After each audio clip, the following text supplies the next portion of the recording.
come through here, a lot of them decided to kill the new baby, and she's not alone. In India today, girls are often seen as a burden. Each year, in remote areas of a few states, thousands are murdered by their own families. Millions more across India are turning to modern science to get rid of their unwanted girls. Charanjit is on her way to find out the sex of her unborn child. If it's a girl, she'll terminate the pregnancy. The ultrasound verdict will seal her child's fate. Demand for the test is soaring. This doctor alone has identified 30,000 female fetuses. Virtually all of them were aborted.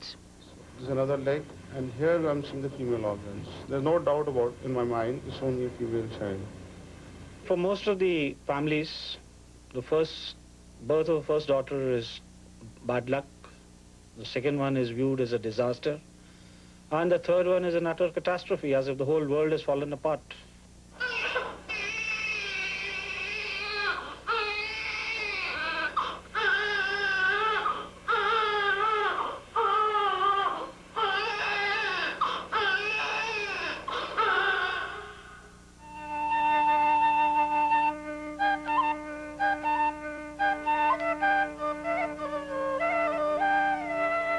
Rajasthan, northwest India. Ancient forts were once the capitals of warring kingdoms. In this remote corner of the state, old desert traditions are still alive. Umair Kanwar Singh is making the long journey back to her birthplace.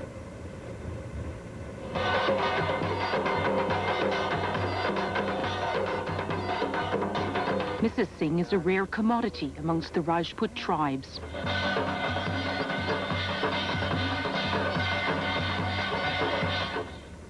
She was the first girl in centuries to survive in her village.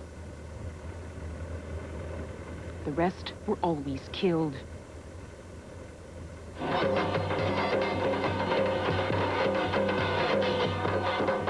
Women couldn't fight the wars of the feuding men, so girls became a luxury villages couldn't afford.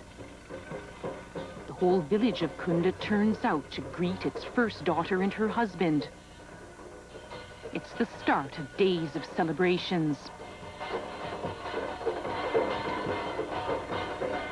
Women here are still veiled, segregated from the men, and treated as mere chattels by their husbands. Wives are imported from other communities. Amongst this warrior caste, even now, many baby girls are killed at birth. For the first girl in Kunda to survive 40 years ago, it needed an act of fate.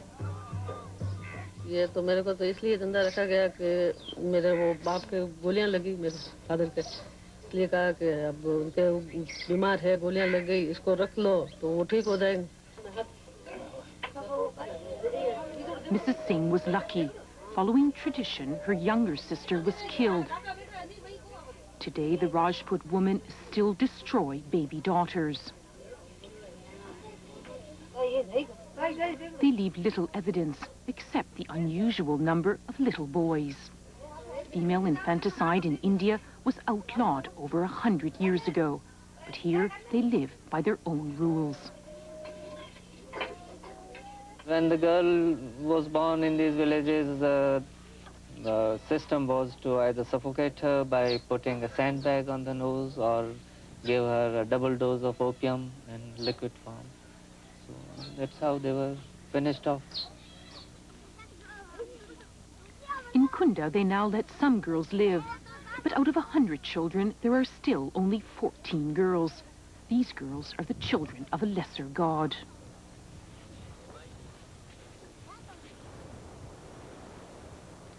No one knows how many babies are buried here in the sand. How many baby girls even today are born only to die. Boys, on the other hand, are the jewels in every family's crown. The killing of girls is largely confined to these isolated feudal communities. But the shadow of female infanticide has fallen over some other parts of India.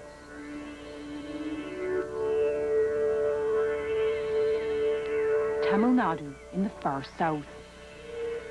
Here the documentary team discovered picturesque villages concealing a terrible secret.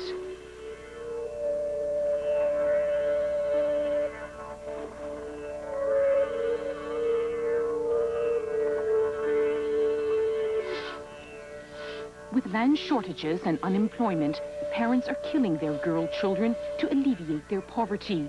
They can barely eke out a living.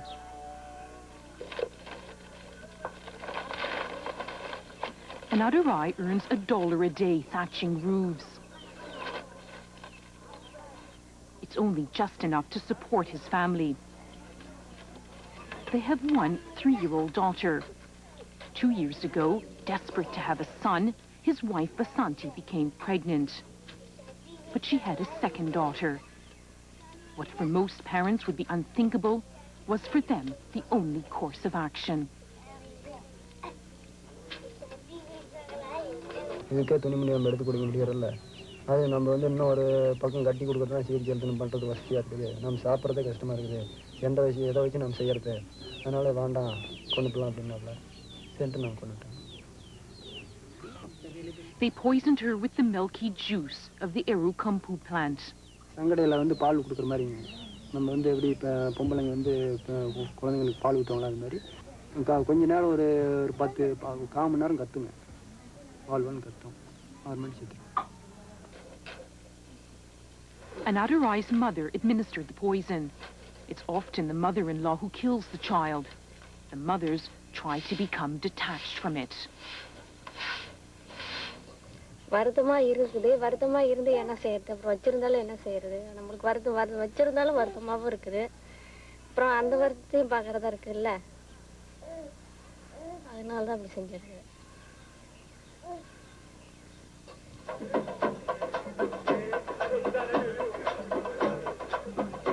Having a daughter in India is the start of a lifetime of expensive rituals. From the moment she's born, the financial burdens increase. This is the ear-piercing ceremony.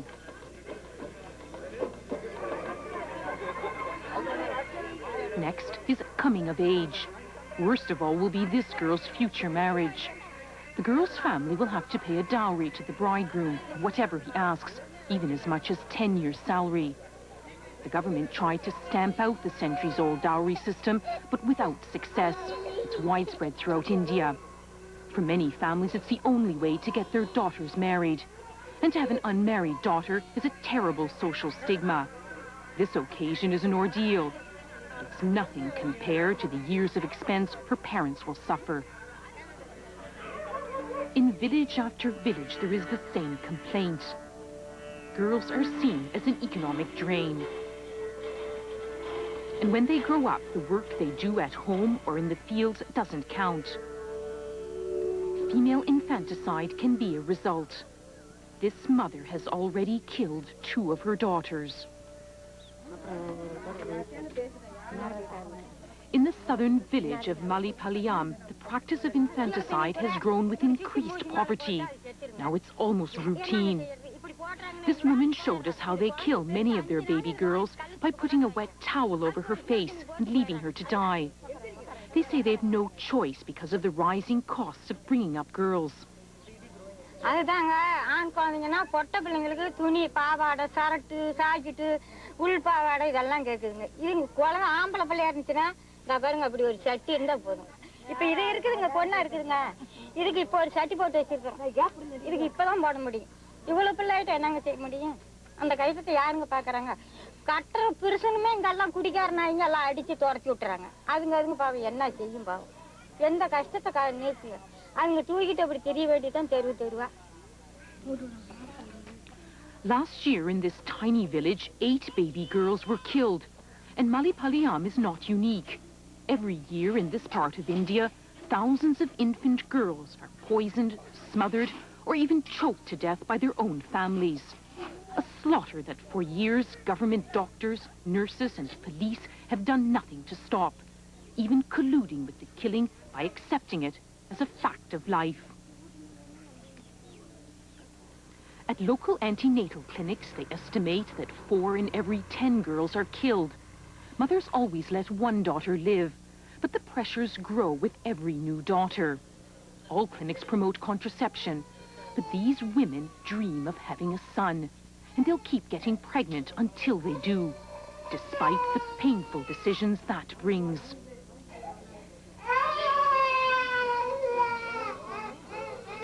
18-year-old Veliama's intentions come as no surprise. 8 மாசம் இருக்கீங்க. உங்களுக்கு பையனா இருந்தா operation பண்ணிக்குவீங்களா, பொண்ணா இருந்தா செஞ்சுக்குவீங்களா? செஞ்சுக்க மாட்டீங்களா? பொண்ணா இருந்தா வச்சுக்குவீங்களா, என்ன செய்வீங்க?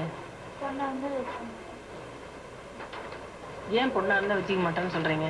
நம்மகிட்ட நான் போடுறதுக்கு பத்தாது, நாங்க இருக்கிற வசதிக்கு பத்தாது. வசதிக்கு பத்தாதா? பொண்ணா இருந்தா நாங்க வேலை நம்மளுக்கு கையில் இல்லை. பொண்ணா இருந்தா வச்சுக்குவீங்களா, என்ன செய்வீங்க? பொண்ணா இருந்தா கொண்டுடுவோம், எங்களுக்கு வேண்டான்னு கொடுத்துருவோம்.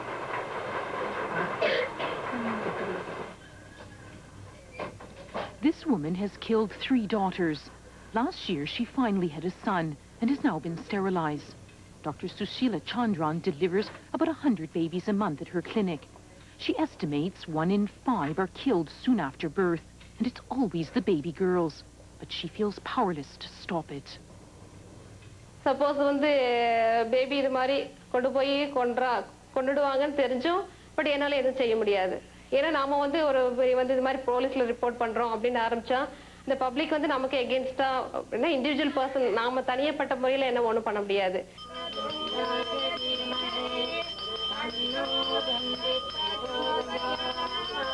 This is one of the individuals who's trying to stop female infanticide. He's the new chief of police of Salem district in the south, who's made it his personal crusade. Infanticide hit the local headlines last year, so he now uses every occasion, even the opening of a new temple, to challenge people's views of girl children. Doses of morality are supplemented with a free lunch. But the superintendent's efforts are up against deeply ingrained attitudes. It's going to take more than speaking out and condemning the practice to alter the habit. அந்த ஒரு குறிப்பிட்ட சமூகம் இல்லை ஒரு குறிப்பிட்ட கிராமத்தில்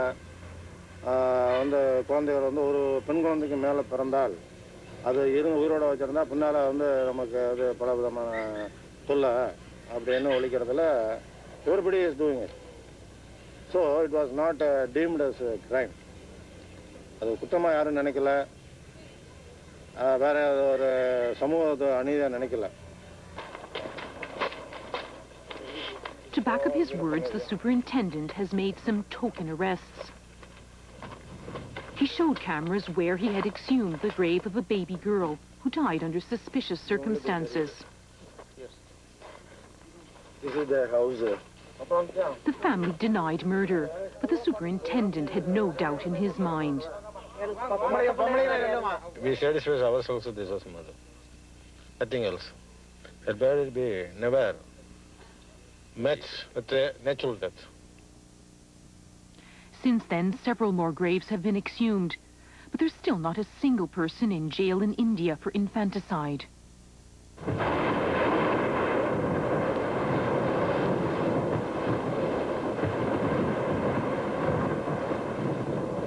In the dead of night, women come to put their baby girls in cradles placed outside health centers.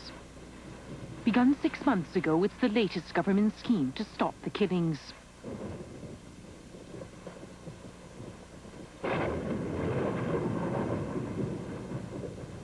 But relatively few mothers have preferred this to the burial pit. This is Sai Lakshmi. She's a week old. She was abandoned here a few hours after she was born. Her only crime, to have been born a girl. She weighs just 4 pounds. Even that's a lot for a cradle baby. Most come here weak and sick, weighing barely more than a pound.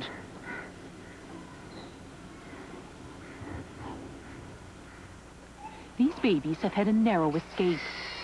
Before the scheme, they would have been killed. This baby girl has a twin brother. Her mother kept him, but abandoned her. For every one brought to this Madras orphanage, there are thousands of others who have died at the hands of their families.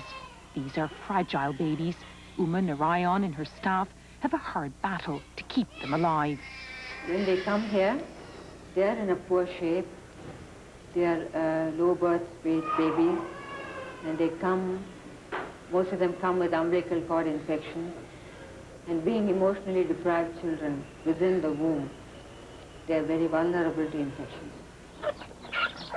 But in some villages, there's great suspicion of the cradle scheme. Mothers think the government should be helping them out of their poverty instead of interfering in their private affairs. எப்படிதான் நாங்க காப்பாத்து நீ காப்பாத்து 10 மாதமா முகத்துல வச்சிருந்து உயிராட கொண்டாந்து உங்கையில கொடுத்துட்டு வர முடியுமா? நீங்க கொடுத்துட்டு வருவீங்களா எங்களுக்கு? 4 ஊடி சட்டி எடுத்தான் காய்ச்சி குடிக்காம ஏன் கொண்டு உயிராட கொடுப்பானே? ஏமனுக்கு ஏதாவது பிள்ளை கொடுத்தாலும் உத்தானுக்கு ஒரு பிள்ளை கொடுக்கணும் நாங்க கொண்டு போறோம். Deeper into Tamil Nadu, in the district of Madurai, there is one group taking a longer-term approach, tackling female infanticide at its roots.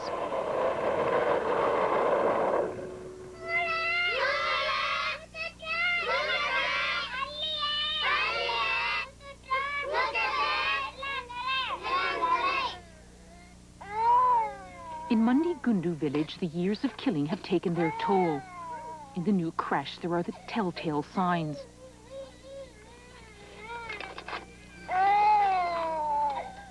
Out of 17 children, only 5 are girls.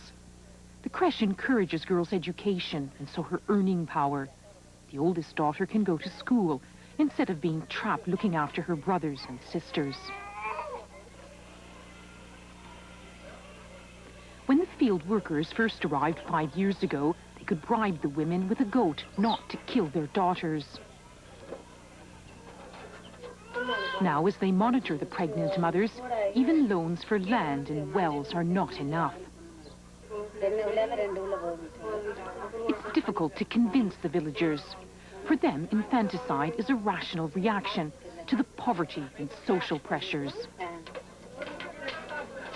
சில சமயம் அவங்க சொல்றது நம்மளுக்கே வந்து கொஞ்சம் ரைட்டா தெரிஞ்சா கூட பர்சனலா நாங்க இது பண்ணும்போது ஆமாமா நீங்க சொல்றதெல்லாம் கரெக்டா, ஏன்னா நம்ம நடைமுறை வாழ்க்கையில நம்ம பாக்குறோம் எவ்வளவு கஷ்டங்கள் இருக்கு அப்படின்னு சொல்லிட்டு அதையும் நாங்க சொல்லிட்டு அவங்க கிட்ட இங்க மட்டும் இந்த பிரச்சனைகள்லாம் இல்ல, உலக அளவுல பெண்களுக்கு எல்லாம் இந்த பிரச்சனைகள் தான் இருக்கு, ஆனா அவங்க எந்த விதத்துல அதை சால்வ் பண்றாங்கங்கறதை நீங்க பாத்துக்கோங்க. அது மாதிரிதான் நம்ம செய்யணுமே தவிர அதை விட்டுட்டு பெண் குழந்தைகளை கொல்றது வந்து ஒரு சொல்யூஷனா நம்ம அதை எடுத்து செய்யக்கூடாது அப்படிங்கறத நாங்க அவங்க கிட்ட சொல்றோம். Female infanticide occurs in a few states where women's economic status is low. The main culprit here is the insidious spread of the dowry system. It means daughters are seen as a bad investment. Her husband keeps her and her dowry. Parents say bringing up a girl is like watering a neighbor's plant.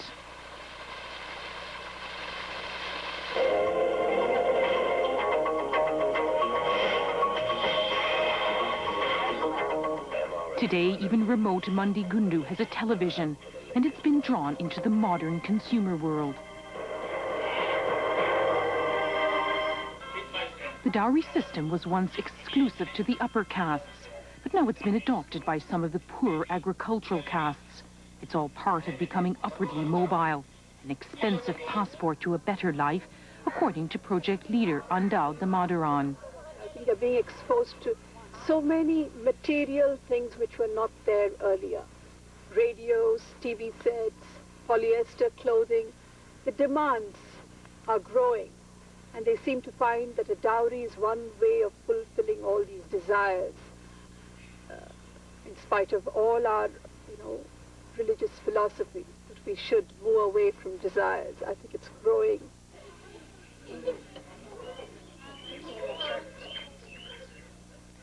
When the desires are unfulfilled, women can become the victims. A woman's life can become so miserable, killing her at birth can seem a kinder option. Mutapetchi and her daughter are in purgatory. Her father mortgaged his land to pay for her dowry, but it wasn't enough. 8 months after her wedding, her husband and his family demanded more.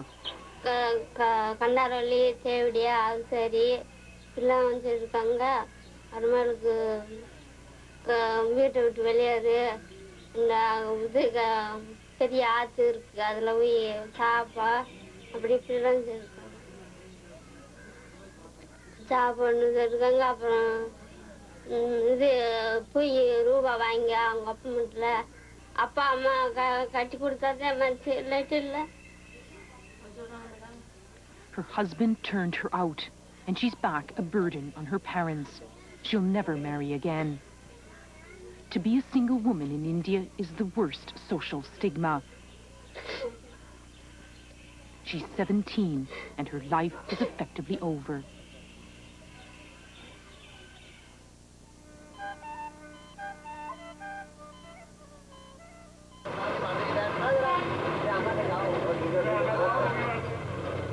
Charanjit Kaur is one of millions of mothers who don't want daughters, but they would never dream of killing infants.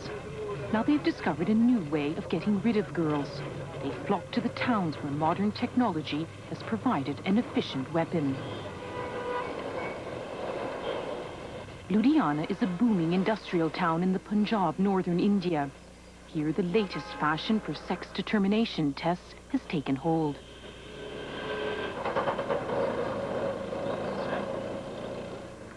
Charanjit goes to one of a growing number of clinics. In a country starved of medical technology, there's no shortage of ultrasound machines. They're meant to be used for detecting fetal abnormalities, but here patients are only interested in one thing, the sex of the fetus. We see the genitalia. In the male child, we see the male organs very, very clearly. Look, this is the whole leg of the child. This is another leg, and here I'm seeing the female organs. There's no doubt about, in my mind, it's only a female child. Bad news for Charanjit. It's a girl. Dr. Baldeep Singh says he can tell the sex at 14 weeks. Some claim to do it at 11. When it's a girl, it's often as good as a death warrant for the fetus. With 4 daughters already and an angry mother-in-law at home, Charanjit opts for abortion. If we don't do the test, what they will do is they'll keep on producing females. They will not stop. They can have as much as 9, 10, 11, 12 female children. They will stop only once they have a male child. Charanjit feels she has no choice.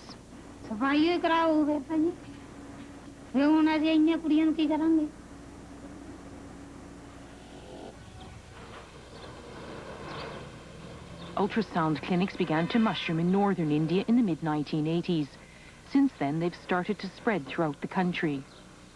The advertising is uninhibited. Some signs alluding to the dowry appeal to basic common sense. Pay 500 rupees now and save 50,000 later.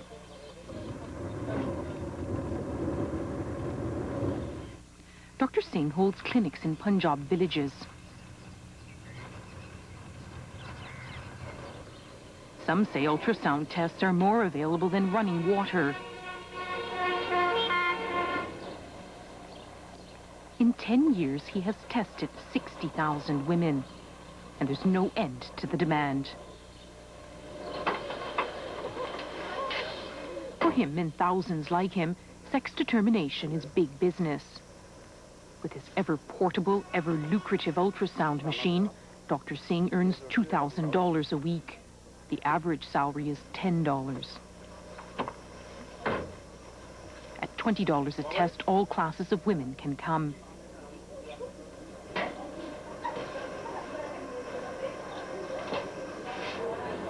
The wealthy and the poor have an equal aversion to having female children. With his ultrasound machine, he's all-powerful. In 2 minutes, he can make a woman totally happy. She's got a boy, male.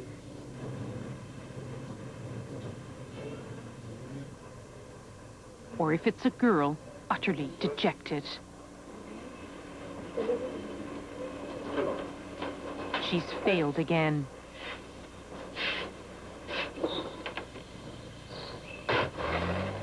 Dr. Singh, meanwhile, goes on to the next clinic, convinced he's doing his country a much-needed service. India is one of the most overpopulated countries in the world. This test will help in limiting the size of the family by offering them a selective choice of the offspring. In this way, we can have a population control in a more systematic way.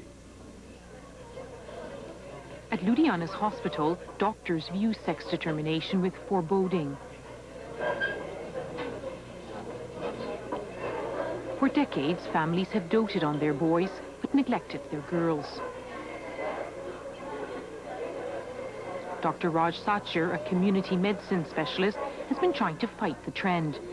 He says girls are lucky if they receive any medical treatment at all.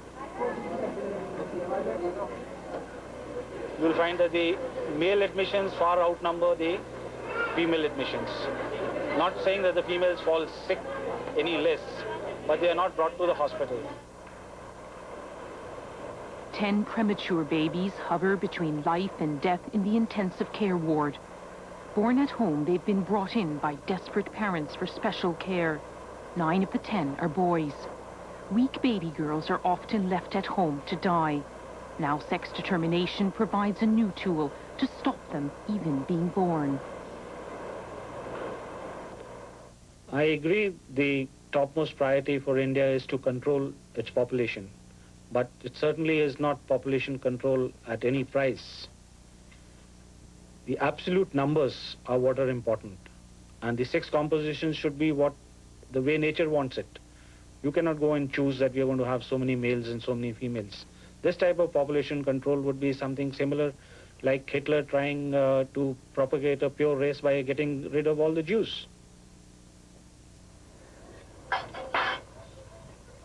But for mothers like Charanjit Kaur, ultrasound is a godsend. She longs for a son, but she's had 4 daughters instead. The youngest is severely malnourished. They can only afford 1 small meal a day. Charanjit was already at her wit's end when her last daughter was born. She called her endless. ਆਪਾਂ diet ਕਰਾਉਂਦੇ ਪਤਾ ਲੱਗ ਜਾਂਦਾ ਹੁਣ ਜੇ diet ਨਹੀਂ ਕਰਾ ਪੈਸੇ ਹੈ ਨਹੀਂ ਸੀ ਬਸ ਦੇਖਦੇ ਦੇਖਦੇ ਇੰਨੀਆਂ ਕੁੜੀਆਂ ਹੋ ਗਈਆਂ ਵੀ ਚੱਲ ਹੁਣ ਸੁਣੂ ਰੱਬ ਨਹੀਂ ਆਪਾਂ ਨੂੰ ਇੰਨੀਆਂ ਕੁੜੀਆਂ ਕਰਨ ਦੀ ਕੀ ਲੋੜ ਸੀ ਜੇ ਇੱਕ ਹੋ ਗਈ ਤੇ ਦੂਜਾ ਮੁੰਡਾ ਹੋ ਜਾਂਦਾ ਫਿਰ ਆਪਾਂ ਨੂੰ ਕਿਹੜੀ ਲੋੜ ਸੀ ਇੰਨਾ ਟੱਬਰ ਕਰਨ ਦੀ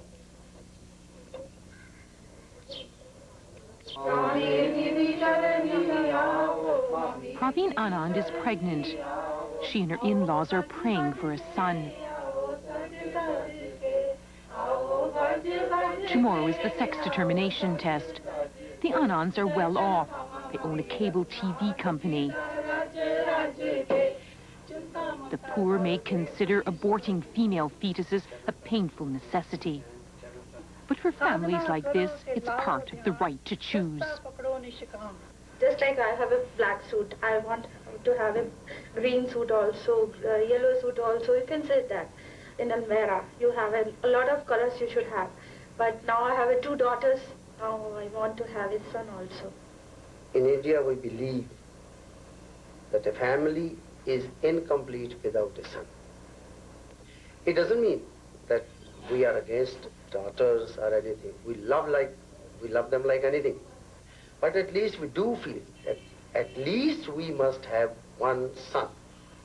Once the daughters are married and they go to their own houses, we say they have gone to another gotra, to another dynasty. And then we are left all alone without anybody at home. The old man and the old lady. But their desire for a son was not fulfilled.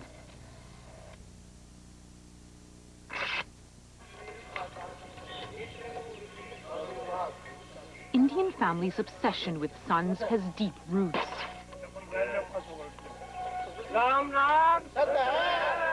Hinduism, the majority religion, dictates that only a son can perform essential religious rituals for his parents.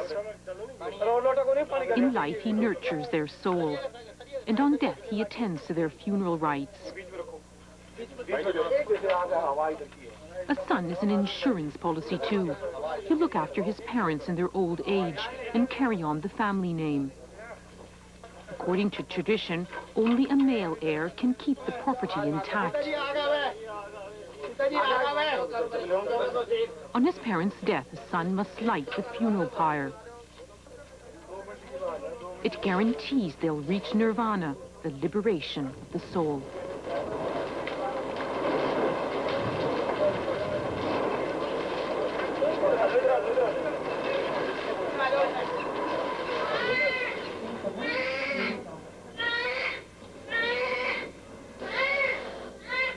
Giving birth to a son is seen as a mother's ultimate achievement. Women will go to extraordinary lengths to have a boy.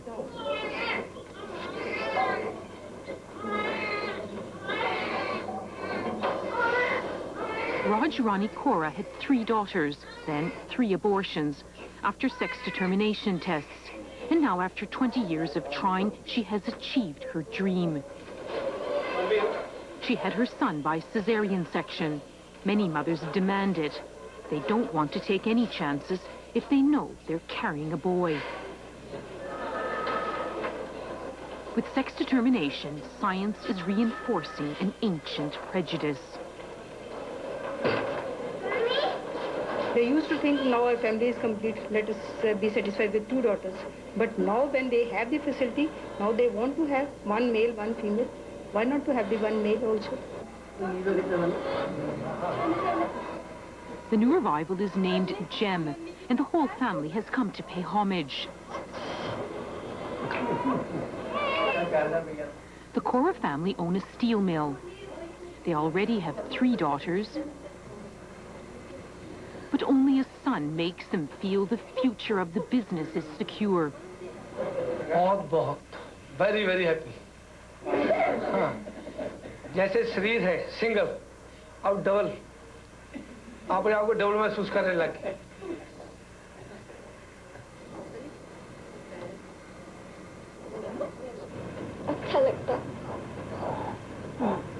But the birth also confirms a sad truth.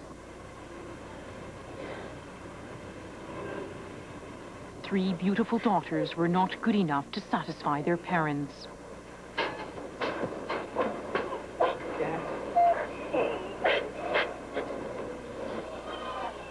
Down the corridor, another woman has just had a baby. Only her mother has come to visit her. Her husband and the in-laws are angry, and they've stayed away. She couldn't afford a sex determination test and has just given birth to her 3rd girl. Few here seem to realize the tragic irony that it's the male sperm which determines the sex of the child, but the woman is still blamed. Her mother is worried about how her daughter will be treated when she returns home.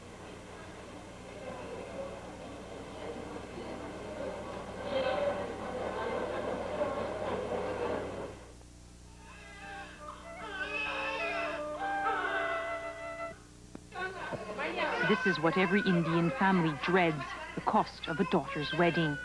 It's a commercial deal which can require the riches of the Sultan.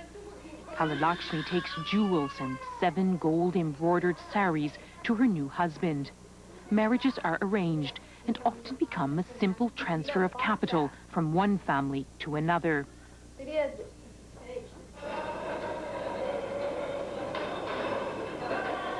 The catering must also be provided by the bride's family. During 2 days of celebrations, meals of over 40 dishes are served. With 1,500 guests, it has to be done in shifts.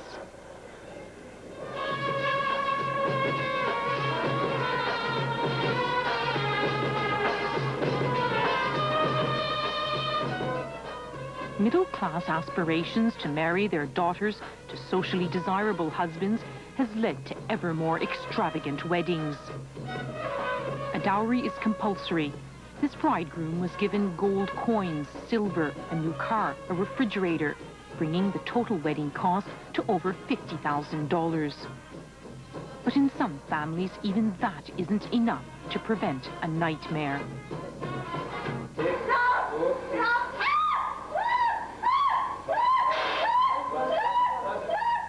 Shalini Malhotra was tormented by her husband for not bringing more dowry. He beat her for months on end. Then one day, she says, he set her alight. माचिस की तीली से मुझे आग लगा दी एकदम। मैं बड़ी जोर से चीखी। नीचे इनके मालिक मकान जो है सरदार, वो ऊपर बेल बजाने आए। इन्होंने दरवाजा नहीं खोला। मैंने इनको बड़ा कहा मुझे डॉक्टर पे ले जाओ, डॉक्टर पे ले जाओ। नहीं लेके गए। She suffered 75% burns. Shalini is well educated, but even so it took her several days before she dared to blame her husband publicly. Accidental आग नहीं थी। ये लोग जब मुझे हॉस्पिटल लेके आ रहे थे, ये मेरी सास ने बोला तू किसी को कुछ मत बताइयो, बोलियो कि अपने आप आग लग गई, नहीं तो अच्छा नहीं होगा, तेरी बहनों के लिए भी अच्छा नहीं होगा। इसलिए मैं चुप रह के सबको गलत मलत बयान देती रहती थी। Shalini's husband, a wealthy businessman, denies her story. He's yet to be tried. His wife died 4 days after speaking out.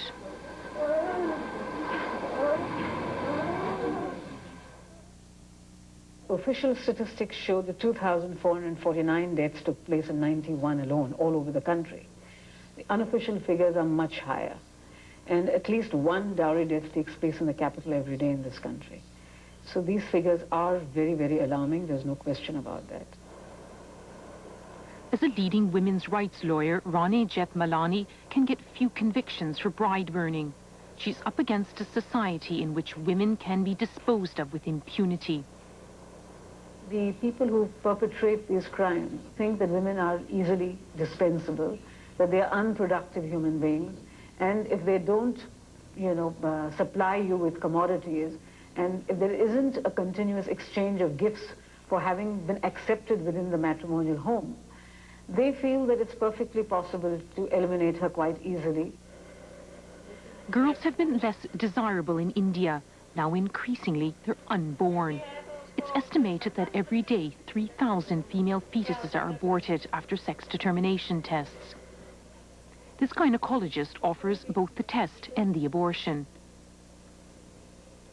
Bizarre as it seems, she then shows the fetus to her patients.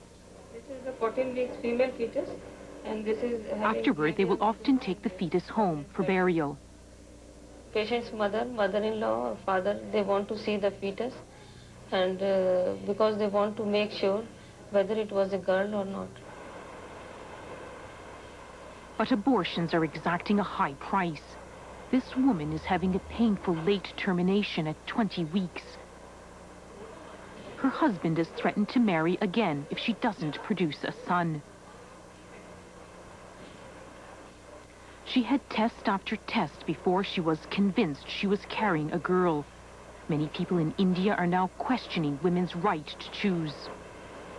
When it is done without the knowledge of that the fetus is a male or a female,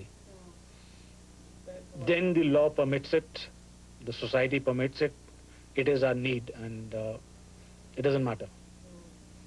But selectively killing of female fetuses is something which is not permissible, not acceptable.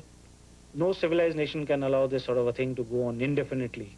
And if we continue with this antenatal sex determinations and the killing of female fetuses, we are not very far away from a time when we have an absolutely lopsided society.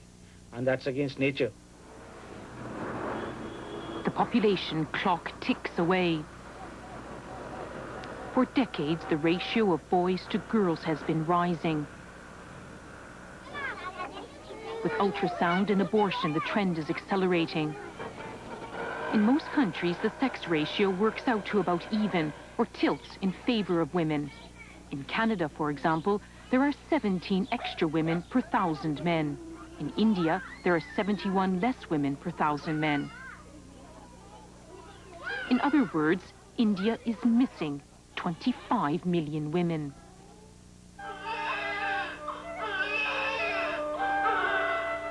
Hard to tell one new family sedan from another.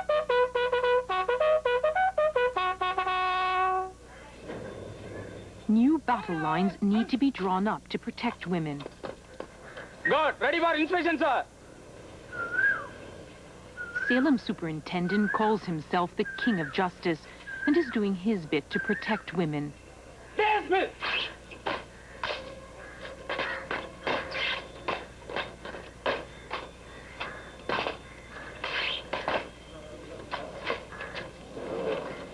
Bypassing the legal system, he holds court in front of the police station.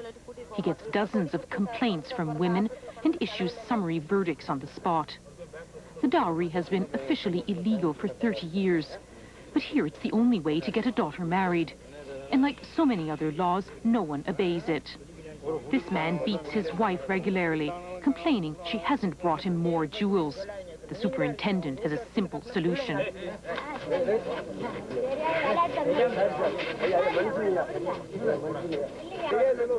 Only a social revolution will raise the status of women.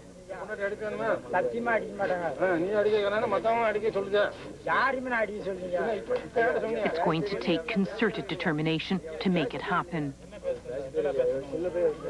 In the presence of all these people, he is justified. அவன் வந்து தன் wifi அடிக்கிறது அது நியாயம் அப்படின்னு சொல்றான். SP வந்து இந்த மாதிரி ஹஸ்பண்ட் ஒய்ஃபு தப்பா பேசினா கணவன் அடிக்கலாம் அப்படின்னு ஒரு எண்ணம் உருவாயிரும் மற்றவங்களுக்கு. அந்த எண்ணம் வரக்கூடாது, யாருக்கும் பார்க்கவனுக்கும் வரக்கூடாது. கொண்டாட்டி அடித்தா போலீஸ் நம்மளை இந்த மாதிரி அடி கொடுப்பாங்க அப்படின்னு பயம் வரணும். Those women who resist the tide can pay dearly for it.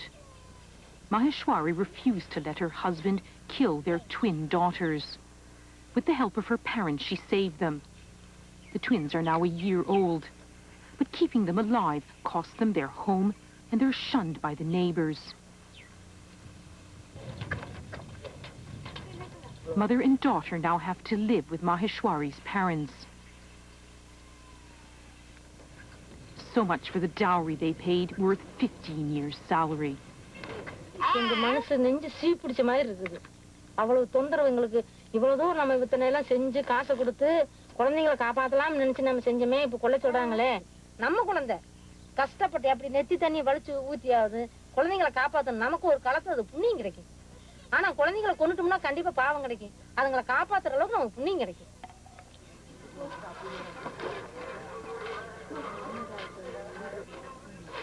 That courage is exceptional. For others, the social pressures are just too great. Before the film team left India, they went to see 18-year-old Valayama again. She was 2 weeks away from giving birth, and she still believed she had to kill her new baby if it turned out to be a second daughter.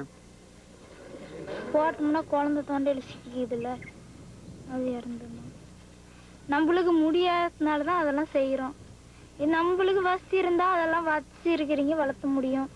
நாம வந்து பவுத்துக்க வெளியில போறோம். As it turned out, Valayama did not give birth to a boy. Instead, her worst nightmare came true. She gave birth to twin girls.